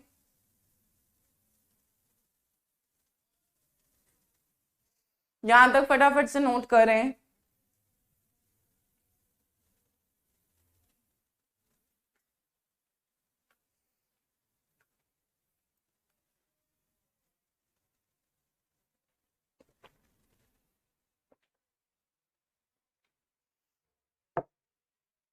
चलिए, नेक्स्ट चल रहे हैं अगेन, जैसे आपका PCl3 रिएक्ट कर रहा था with the organic compounds containing OH group, ऐसे PCl5 भी तो कर सकता है, और ये चीजें हम ऑर्गेनिक में भी करेंगे, ठीक है। So this PCl5 can also react with organic compounds containing OH group, converting them two chloro derivative. फिर से यार OH की जगह क्या आ जाएगा, Cl। बस देखो बेटा साइड प्रोडक्ट्स का फर्क है और कुछ भी नहीं है, सिर्फ साइड प्रोडक्ट्स का फर्क है, ठीक है। तो यहाँ पे आपका इथाइल क्लोराइड बना C2H5Cl, POCl3 बना और HCl, फिर से CH3COOH, एसिटिक एसिड में OH की जगह क्या आ जाएगा, Cl, POCl3, HCl। तो वहां पर जो आपका साइड प्रोडक्ट बन रहा था, जब हमने PCl3 के साथ रिएक्ट करा था तो C2H5Cl बना था और क्या बना था, H3PO3।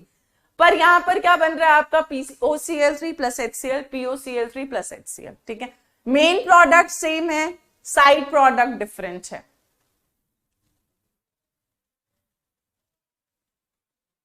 इतना रिएक्शन है, हाउ आइडेंटिफाई कि कौन किसका है। बेटा रिएक्शन प्रैक्टिस से याद होते हैं, कम से कम 3-4 बार आप रिएक्शन लिखो, याद करो, तभी होता है। सौरभ कोहली, मैम नेट खत्म हो गया, रिचार्ज कर लो यार, क्या दिक्कत है। चलिए नेक्स्ट कर रहे हैं फाइनली डिवाइडेड मेटल्स। अब फाइनली डिवाइडेड मेटल क्यों लेते हैं, तो देखिए यार, जब मेटल फाइनली डिवाइडेड होता है तो सरफेस एरिया क्या हो जाता है, ज्यादा हो जाता है। सरफेस एरिया ज्यादा होता है तो रेट ऑफ रिएक्शन क्या कर जाता है, इंक्रीज कर जाता है। रेट ऑफ रिएक्शन क्या कर जाता है, इंक्रीज कर जाता है। तो अगर आप Ag को, सिल्वर को किससे रिएक्ट कराओगे, PCl5 से, तो कॉरेस्पॉन्डिंग मेटल क्लोराइड्स बन जाते हैं, है ना। मैम लिख लेते हैं फिर कल भूल जाते हैं, तो फिर कल दोबारा लिख लेना, फिर कल भूल जाओ तो फिर परसों दोबारा लिख लेना, ठीक है। रोज लिखते रहो फिर रिएक्शन। तो यहाँ पे जब आप Ag का रिएक्शन कराते हैं PCl5 के साथ तो आपको एक तो मिलता है सिल्वर क्लोराइड और साथ में क्या मिल जाता है आपको, PCl3। बैलेंस करोगे तो 2 सिल्वर 2 और 3 और 2 5 क्लोरीन हो गया। टिन को जब आप रिएक्ट कराते हो विद PCl5 तो आपको मिलता है SnCl4 और साथ में क्या मिलता है, PCl3। 2 5 10, 4 और इधर हो जाएगा 2, ठीक है। SnCl4 का नाम लिख लें, ये होता है स्टैनिक क्लोराइड, स्टैनिक क्लोराइड या फिर टिन फोर्थ क्लोराइड भी बोलते हैं, टिन फोर्थ क्लोराइड। तो होता क्या है, टिन Sn, ठीक है। अब टिन का सिंबल यार उसके एक्चुअल नेम से नहीं आ रहा, क्योंकि एक्चुअल नेम में टी कहीं भी नहीं है। इसका जो सिंबल आता है वो इसके लैटिन नेम से आता है, जो क्या होता है, स्टैनम। अब टिन 2 वैलेंसी दिखाता है Sn+2 और कौन सी दिखाता है, Sn+4। +2 वाले को बोलते हैं स्टैनस, क्या बोलते हैं इसको, स्टैनस। और +4 वाले को क्या बुलाते हैं, स्टैनिक, ठीक है। तो SnCl4 का हो गया स्टैनिक क्लोराइड या फिर क्या बोल सकते हैं, टिन फोर्थ क्लोराइड, क्योंकि यहां पर टिन की वैलेंसी कितनी होगी, 4 होगी।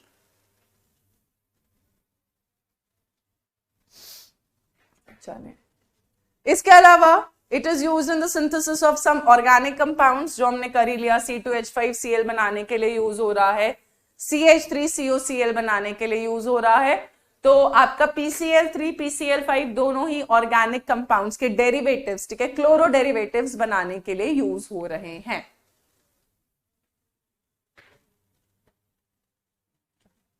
अब आते हैं PCl5 की शेप, ये बहुत इंपॉर्टेंट है, वेरी वेरी वेरी इंपॉर्टेंट। इस पर क्वेश्चन कॉम्पिटिटिव एग्जाम्स में भी बहुत आता है और बोर्ड्स में भी बहुत बार आता है, बहुत बार आता है। तो होता क्या है कि गैसियस और लिक्विड फेजेस में, गैसियस और लिक्विड फेजेस में क्या होता है, PCl5 की अगर मैं बात करूं तो PCl5 में क्या होता है, 5 बॉन्ड पेयर होते हैं, 5 बॉन्ड पेयर। 0 lone pair. और PCl5 के अंदर जो फॉस्फोरस होता है इसकी हाइब्रिडाइजेशन क्या होती है बेटा, sp3 हाइब्रिडाइजेशन। क्या हाइब्रिडाइजेशन होती है, sp3d। और अगर मैं शेप की बात करूं तो इसकी शेप कैसी होती है, ट्राइगोनल बाइपिरामिडल। क्या शेप होती है इसकी, ट्राइगोनल बाइपिरामिडल। यानी 3 बॉन्ड्स तो आपके इन द प्लेन होते हैं इक्वेटोरियल में, उनको हम इक्वेटोरियल बोलते हैं, जहां पर एंगल जो होता है बॉन्ड एंगल अगर मैं बनाऊं तो इस तरह से है, ठीक है। 2 तो आपके इस तरह से होते हैं एक्सियल और 3 आपके इस तरह से होते हैं इक्वेटोरियल।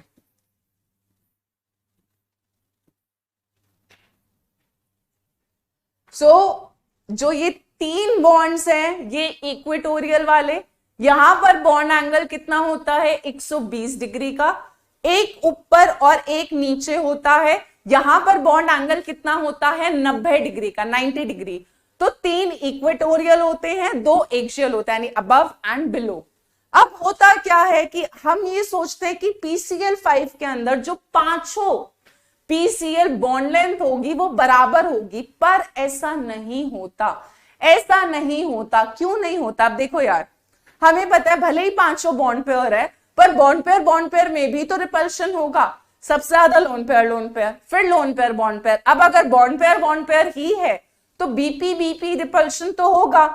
अब होता क्या है कि बॉन्ड पेयर रिपल्शन, देखो यार, ये जो 3 है ये इन 2 को रिपेल करेंगे, और ये जो 2 एक्सियल वाले हैं ये इन 3 को रिपेल करेंगे।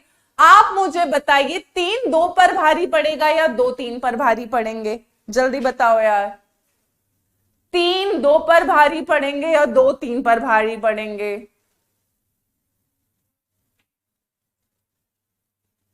बहुत बढ़िया पलक।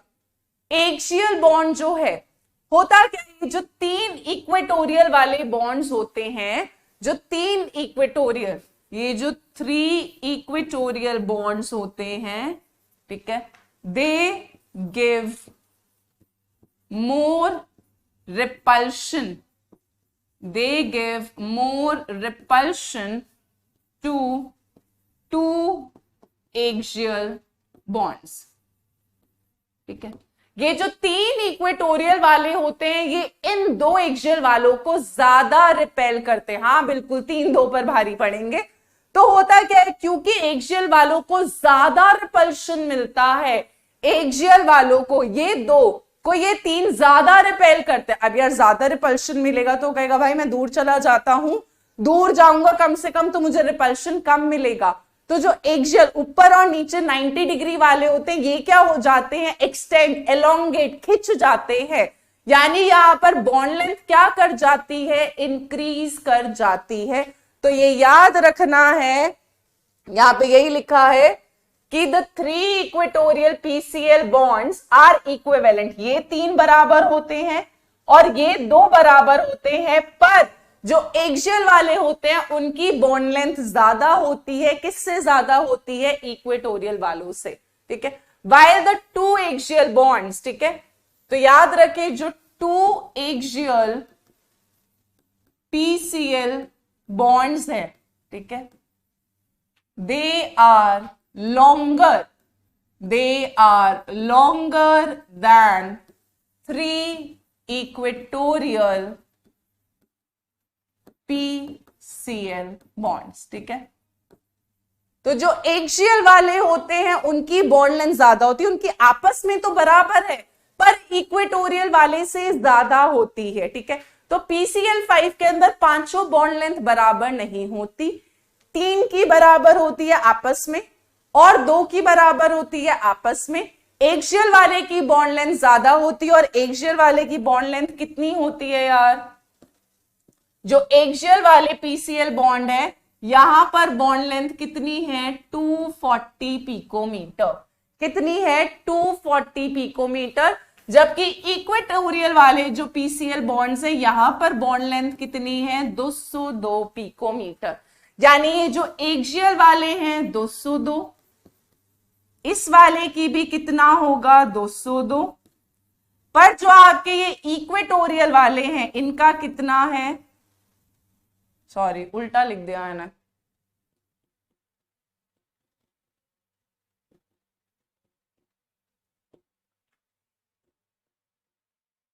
ये 240, ये ज्यादा होगा, ये 240 और ये कितना होगा 202, ये भी होगा 202 और ये भी होगा 202। तो आपके एक्सियल वाले की बॉन्ड लेंथ ज्यादा होगी क्योंकि वो एलोंगेट हो जाते हैं। क्यों एलोंगेट हो रहे थे, क्योंकि 3 इक्वेटोरियल वाले 2 एक्सियल को क्या देते हैं, ज्यादा रिपल्शन देते हैं, और ज्यादा रिपल्शन होने की वजह से एक्सियल वाले की बॉन्ड लेंथ ज्यादा है 240 पिकोमीटर और इक्वेटोरियल वाले की कितनी होती है 202 पिकोमीटर, 202। हाँ जी,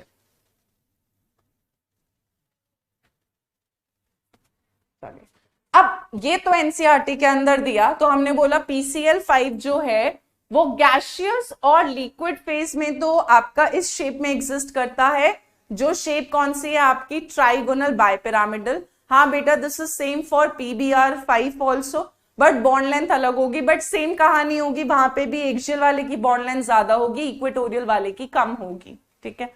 पर ऑफ कोर्स बॉन्ड लेंथ का फर्क आ जाएगा क्योंकि PCl5 है और वो PBr5 हो जाएगा। चलिए, तो गैसियस और लिक्विड फेज तो ठीक है, PCl5 एग्जिस्ट कर रहा है, ट्राइगोनल बाइपिरामिडल है, sp3 डिहाइब्रिडाइजेशन है।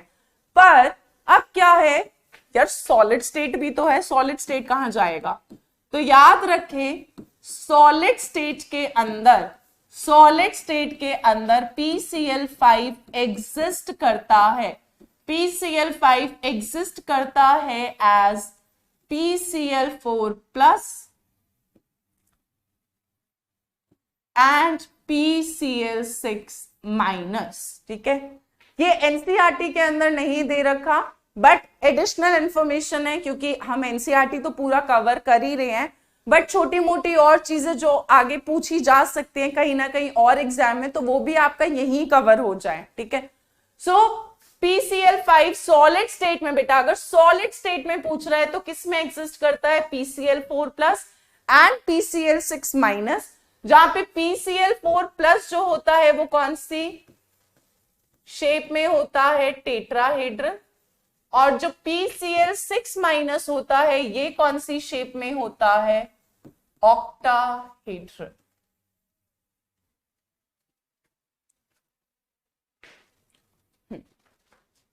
सो ये याद रखना है, PCl5 exists as PCl4+ and PCl6-।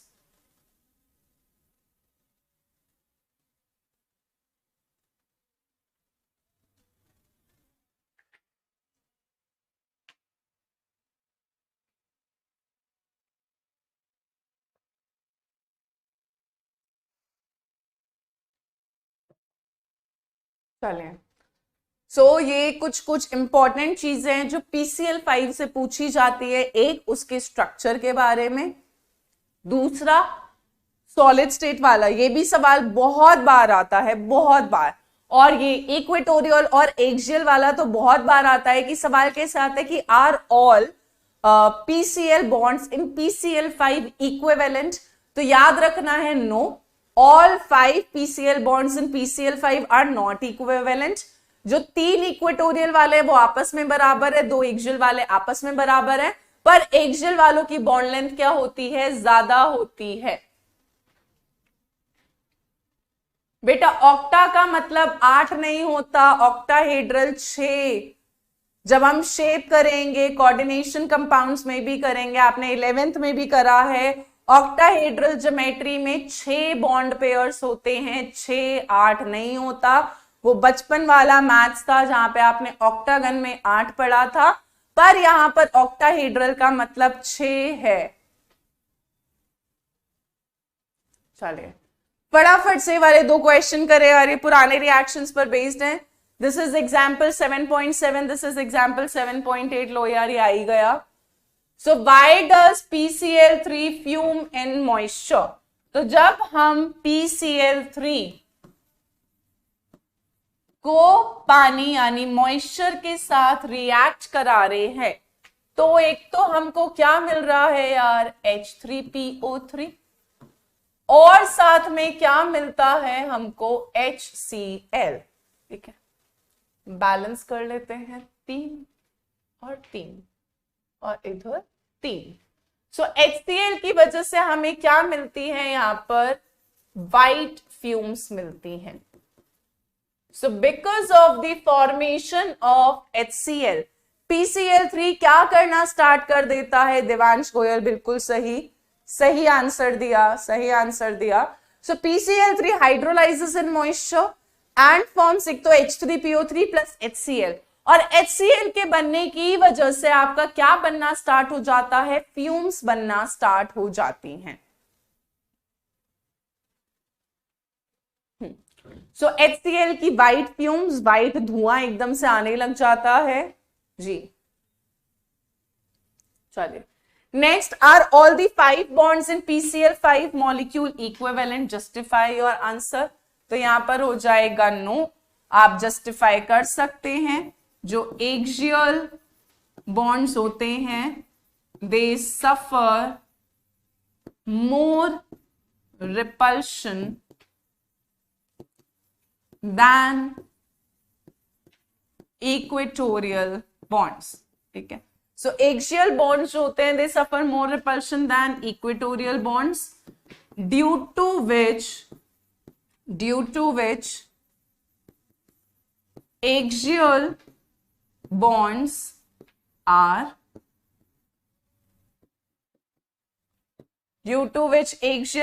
क्या थे, they are longer।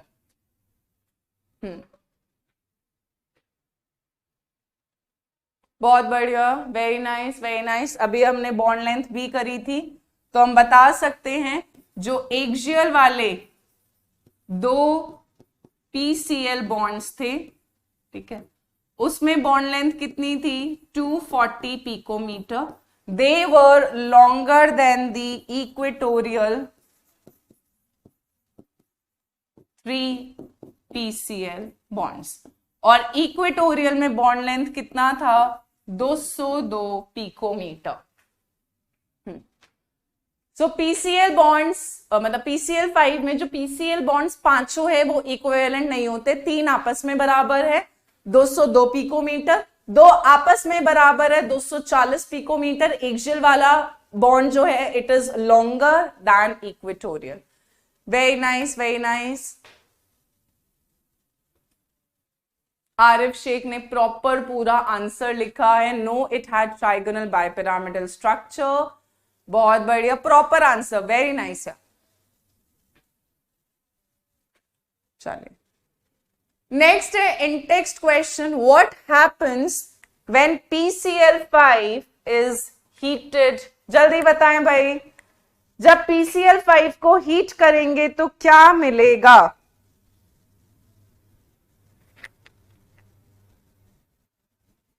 ये बताया था आपको, अगर हम PCl5 को नॉर्मली हीट करते हैं तो वो सबलाइम हो जाता है, पर जब हम PCl5 को स्ट्रॉन्ग हीट करते हैं, जब हम PCl5 को स्ट्रॉन्ग हीट करते हैं तो वो डीकंपोज हो जाता है टू PCl3 प्लस क्या दे देता है, Cl2 गैस। PCl3 और क्या दे देता है, Cl2 gas. It decomposes to give PCl3 which is a colorless oily liquid, और कौन सी गैस मिल जाती है हमको, Cl2। किमी very nice, Tanushree very nice. चलिए नेक्स्ट है बैलेंस्ड इक्वेशन देना है for the reaction of PCl5 with water. तो PCl5 का पानी में जो हाइड्रोलिसिस होता है बेटा वो 2 स्टेप में होता है, एक में नहीं होता। PCl3 प्लस पानी तो हमने पीछे भी करा था, H3PO3 प्लस HCl, जिसकी वजह से वाइट फ्यूम्स आ रही थी।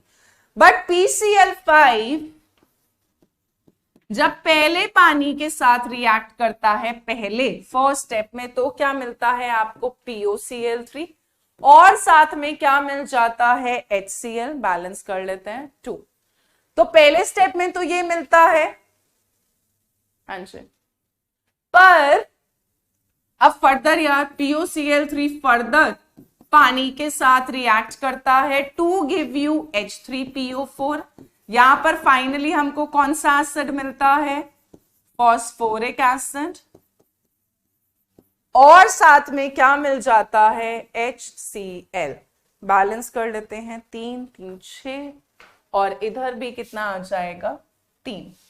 तो ऊपर वाला रिएक्शन बैलेंस, नीचे वाला रिएक्शन बैलेंस्ड। संजय ने बिल्कुल सही जवाब दिया, पहला रिएक्शन, पर दूसरा भी लिखना है हमको।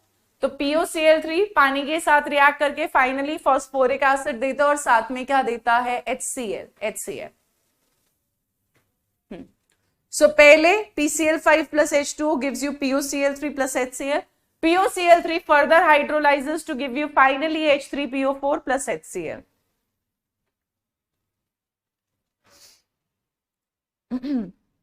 पर हमारे को PCl5 का ही मेन पूछा था, तो हम यहां तक लिखकर भी छोड़ सकते हैं।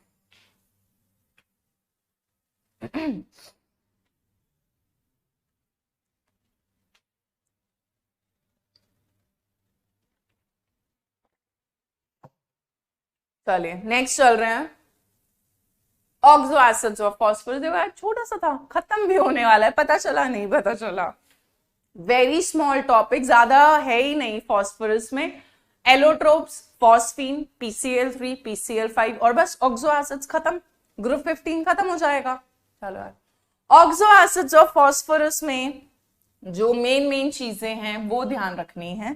पहला इनके स्ट्रक्चर्स, ठीक है, और स्ट्रक्चर में जो याद करने हैं वो देखो, बनाने का तरीका भी H3PO4, ठीक है, मेन H3PO3 और H3PO2। सबसे ज्यादा सवाल यहीं पर आते हैं, तो बनाने का तरीका भी बता देती हूं। H3PO4,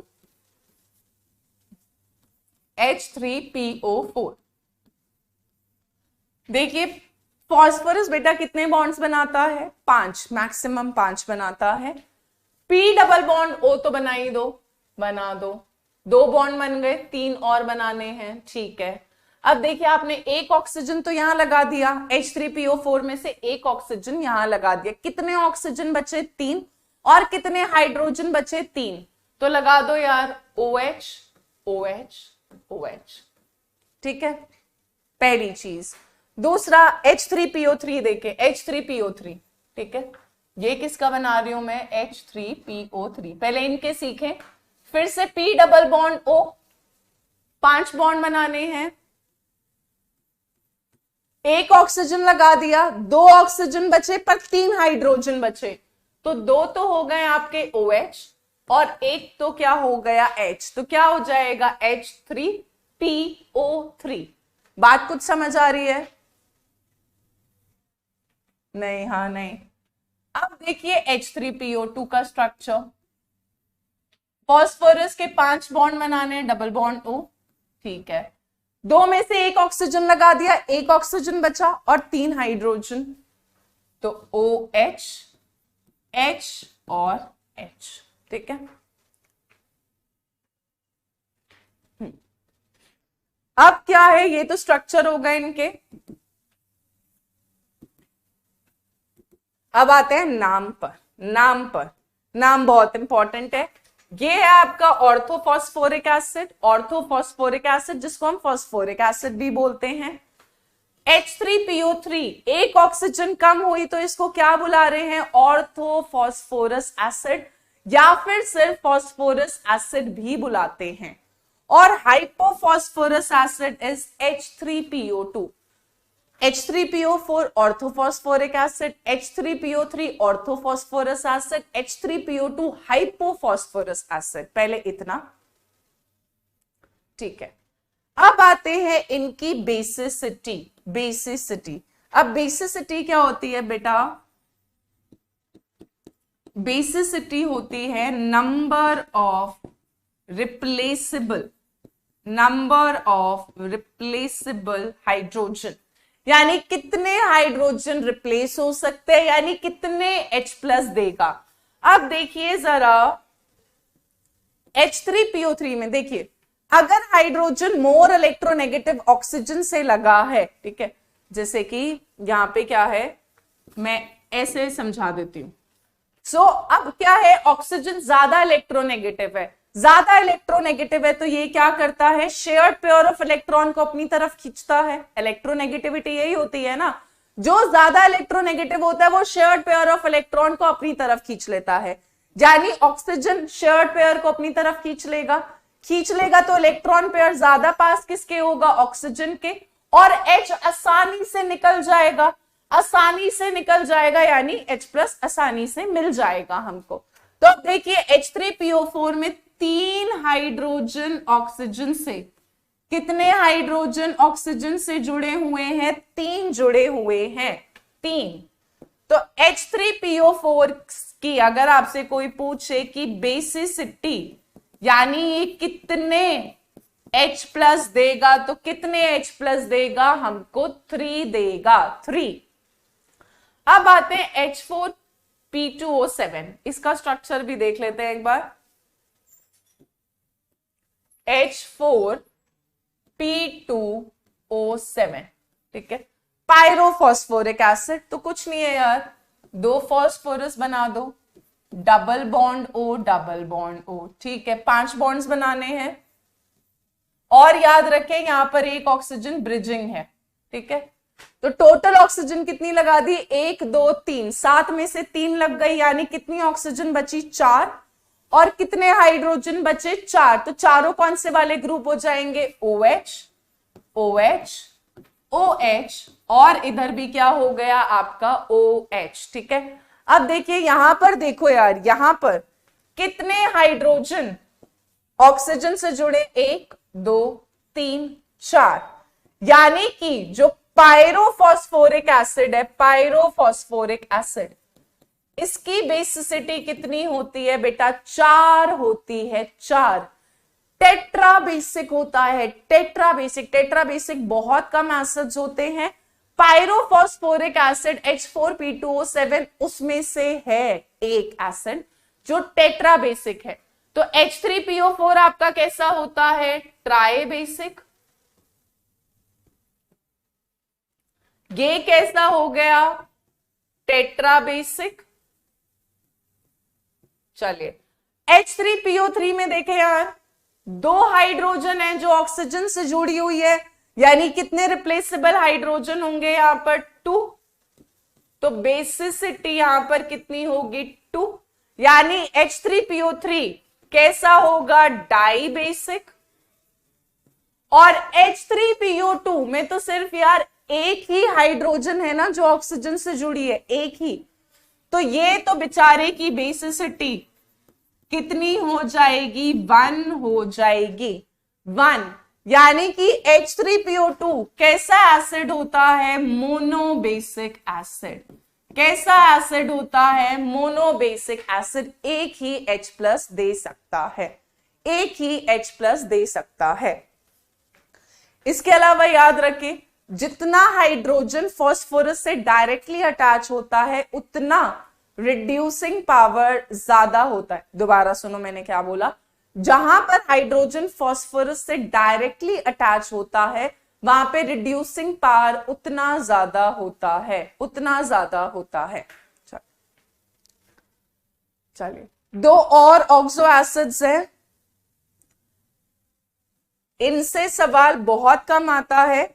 एक है आपका साइक्लोट्राई मेटाफॉस्फोरिक एसिड HPO3 तो आप देख रहे होगे एक क्लोज चेन, ठीक है, रिंग बनी हुई है।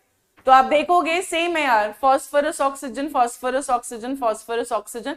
बाकी आपको टोटल कितने बॉन्ड्स बनाने हैं बेटा, फॉस्फोरस के 5, 1 2 3 4 5, ठीक है।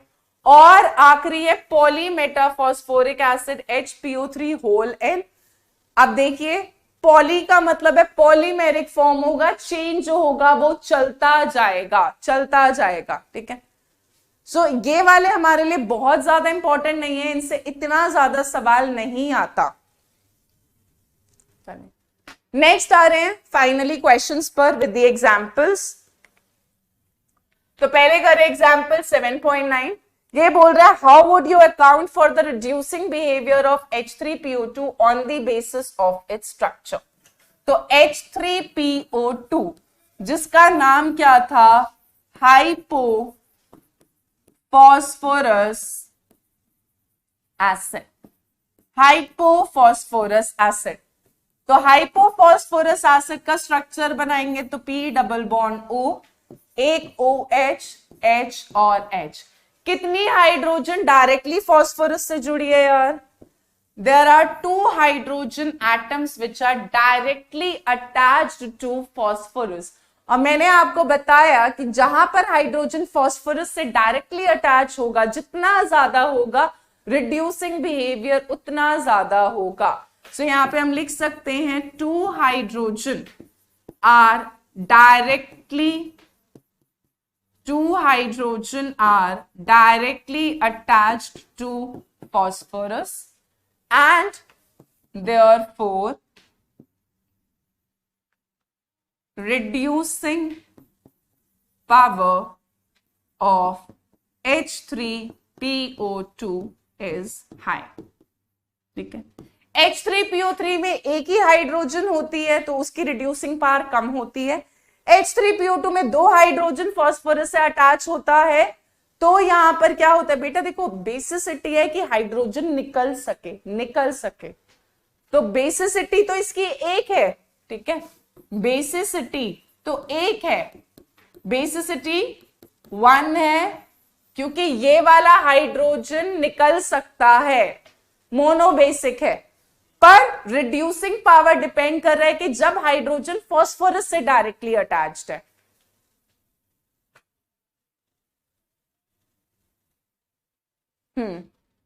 चले इंटेक्स क्वेश्चन पर आते हैं। बेसिसिटी पूछा है H3PO4 की, तो H3PO4 का स्ट्रक्चर क्या था, P double bond O, OH, OH, OH। ठीक है, so because 3 hydrogen atoms are attached to more electronegative oxygen atom. So 3 hydrogen atoms are attached to more electronegative oxygen atom and therefore यहां पर H3PO4 की basicity कितनी होती है, 3 होती है। Very nice Priyanka. तो ये हाइड्रोजन रिप्लेस हो सकता है। वैभव गुप्ता, शिखा, सही जवाब है।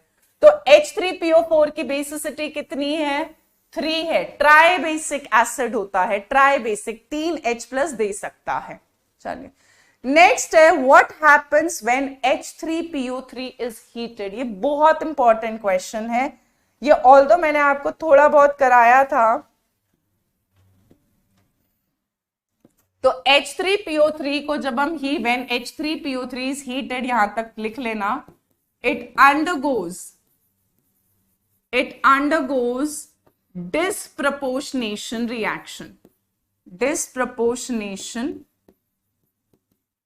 It undergoes disproportionation reaction। ठीक है, अब disproportionation reaction, पहले रिएक्शन लिखते हैं फिर तुम बताओगे कि डिस्प्रपोर्शनेशन कैसे हुआ यहां पर।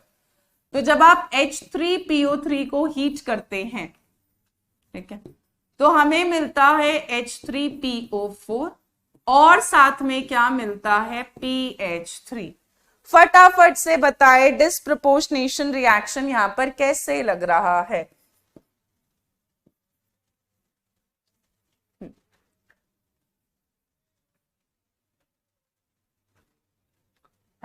अब डिस्प्रपोर्शनेशन रिएक्शन आपको बताया था when the same element undergoes reduction and when the same element undergoes oxidation। तो अब देखिए H3PO3 में अगर हम ऑक्सीडेशन स्टेट निकालें फॉस्फोरस का, बैलेंसिंग कोफिशिएंट है बेटा, उसका ऑक्सीडेशन नंबर से कोई लेना देना नहीं है। तो यहां पर निकालेंगे ऑक्सीडेशन नंबर फॉस्फोरस का, तो 3 + x - 6 = 0। तो x कितना आया, +3, यानी यहां पर फॉस्फोरस का ऑक्सीडेशन स्टेट क्या है, +3। यहां पर निकालते हैं 3 plus x minus 8 is equal to 0, यानी x कितना आया +5, यानी वहां पे फॉस्फोरस कितना है +5। सो फॉस्फोरस एसिड से आपको एक तो फॉस्फोरिक एसिड मिला और क्या मिलता है फॉस्फीन। फॉस्फीन में निकालते हैं फॉस्फोरस का x + 3 इज इक्वल टू 0, तो x कितना आ गया -3, यानी यहां पर ऑक्सीडेशन स्टेट क्या हो गया -3। हाँ जी बिल्कुल सही कहा। तो when the same element undergoes, अब देखिए +3 से +5 पॉजिटिव वैलेंसी अगर बढ़े तो क्या होता है ऑक्सीडेशन, लॉस ऑफ इलेक्ट्रॉन होगा तो पॉजिटिव बढ़ेगा, और +3 से -3 में क्या हुआ है reduction. So when the same element undergoes oxidation and when the same element undergoes reduction, इस रिएक्शन को क्या बुलाते हैं बेटा डिस्प्रोपोर्शनेशन रिएक्शन। सेम एलिमेंट जब जा रहा होता है, रिडॉक्स तो होता है, रिडक्शन ऑक्सीडेशन साइमल्टेनियसली होता है, बट जब same element reduction same element oxidation जाए तो क्या होता है डिस्प्रोपोर्शनेशन रिएक्शन। ठीक है, सो आज की क्लास में हम इतना ही कर रहे हैं। हमारा ग्रुप 15 पूरी तरह कंप्लीट हो चुका है। आपको मैंने बीच बीच में सारे एग्जाम्पल इन टेक्स्ट क्वेश्चंस करा दिए हैं। मेक श्योर कि आप एनसीईआरटी से ग्रुप 15 तक का शुरू से बेटा 170 से स्टार्ट हो रहा है चैप्टर, पेज नंबर 170 से ग्रुप 15 जहां तक खत्म हो रहा है वहां तक मेक श्योर आप एनसीईआरटी बेटा लाइन बाय लाइन पढ़ना है। ठीक है, नेक्स्ट क्लास से वी विल स्टार्ट ग्रुप 16 यानी कि oxygen family. So next class में मिलेंगे जो है मंडे को। तब तक के लिए bye, take care, stay safe, happy independence day in advance, bye bye.